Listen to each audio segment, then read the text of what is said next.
Phase judiciaire devant le juge des contentieux et de la protection, puis éventuellement la Cour d'appel ou la Cour de cassation. Comme indiqué précédemment, les mesures imposées par la Commission peuvent être contestées devant le juge du contentieux et de la protection dans les 30 jours de leur notification, la saisine du juge se faisant par le biais de la commission de surendettement. Devant le juge des contentieux et de la protection, c'est une nouvelle procédure qui s'engage, même si le juge fait en quelque sorte fonction de juridiction d'appel de la commission avec comme point de départ sa réflexion sur les mesures imposées.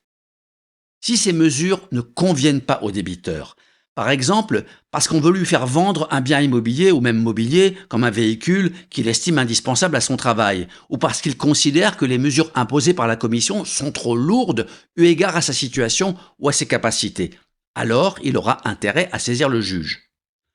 Comme indiqué à la diapositive précédente, il n'est pas rare que les mesures imposées soient proches, voire identiques au plan avorté. Il ne sera alors pas inutile de le faire remarquer au juge, comme il ne serait pas inutile, bien au contraire, de lui faire remarquer que certains créanciers ont leur part de responsabilité dans cette situation de surendettement. Un créancier peut aussi contester des mesures, notamment s'il estime que le débiteur n'est pas de bonne foi ou que la mesure imposée lui est particulièrement inéquitable, comme l'effacement de sa créance.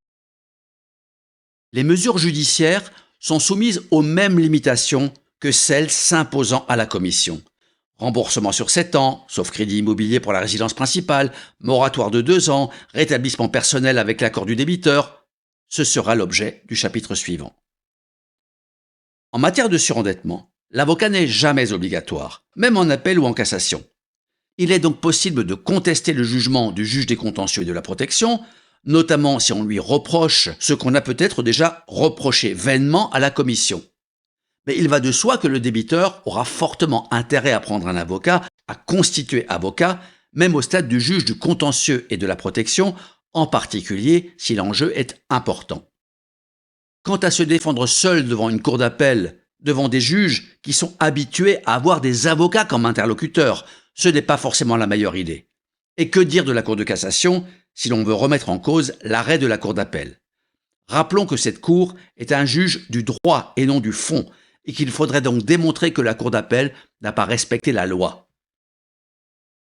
Évidemment, honoraires d'avocats et surendettement ne font pas forcément bon ménage, sauf si, comme nous l'avions évoqué, le débiteur peut bénéficier de l'aide juridictionnelle.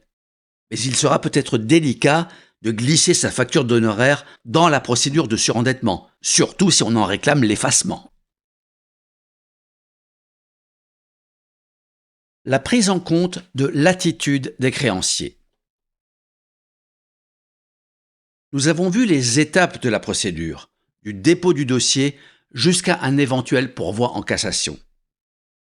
La procédure peut s'arrêter au stade conventionnel, si un plan d'apurement des dettes ou une autre orientation est acceptée par toutes les parties. Nul besoin alors d'aller en phase de mesures imposées, puis de recours judiciaire.